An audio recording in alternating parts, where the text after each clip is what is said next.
અમિત શાહે કોંગ્રેસ પર શાબ્દિક વાર કર્યા છે। રાહુલ ગાંધીને લઈને પણ અમિત શાહે પ્રહાર કર્યા છે। લોકોને જે ગમે છે તેઓ તેનો વિરોધ કરે છે। એર સ્ટ્રાઇક, રામ મંદિર, કલમ 370નો વિરોધ કરે છે। રાહુલ બાબાને સમજાવવાની મારામાં ક્ષમતા નથી તેવું જણાવ્યું। જેને પોતાની પાર્ટી ન સમજાવી શકે તેને બીજા કઈ રીતે સમજાવે। અમદાવાદમાં આયોજિત પૂર અસરગ્રસ્તોને સનદ આપવાના કાર્યક્રમમાં તેમજ આ પ્રહાર કરાયા હતા। અમિત શાહે વણજાર ગામના સ્થળાંતરિત લોકોને સનદ આપી હતી અને તે સમયે કોંગ્રેસ પાર્ટી પર પ્રહાર કર્યા હતા।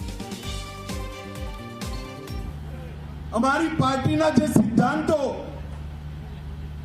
જેની સાથે જનતા જોડાય, અમે રામ મંદિર બનાવીએ તમે વિરોધ કરો, પાકિસ્તાન પર સર્જિકલ સ્ટ્રાઇક કરીએ વિરોધ કરો, એર સ્ટ્રાઇક કરાવીએ વિરોધ કરો, બાંગ્લાદેશી ઘુસપેઠિયા ભગાવીએ વિરોધ કરો, કાશીનું મંદિર નવું બનાવીએ વિરોધ કરો, 370મી કલમ હટાવીએ વિરોધ કરો, ટ્રિપલ તલાક સમાપ્ત કરી દઈએ તમે વિરોધ કરો, અને કોમન સિવિલ કોડ લાવીએ તો પણ તમે વિરોધ કરો।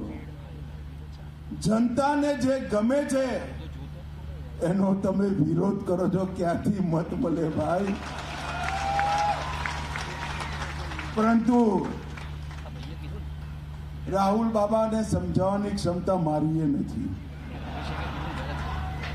જેને પોતાના પાર્ટી વાળા ના સમજાઈ શકે એને વિરોધ પક્ષમાં ક્યાંથી સમજાઈ શકે?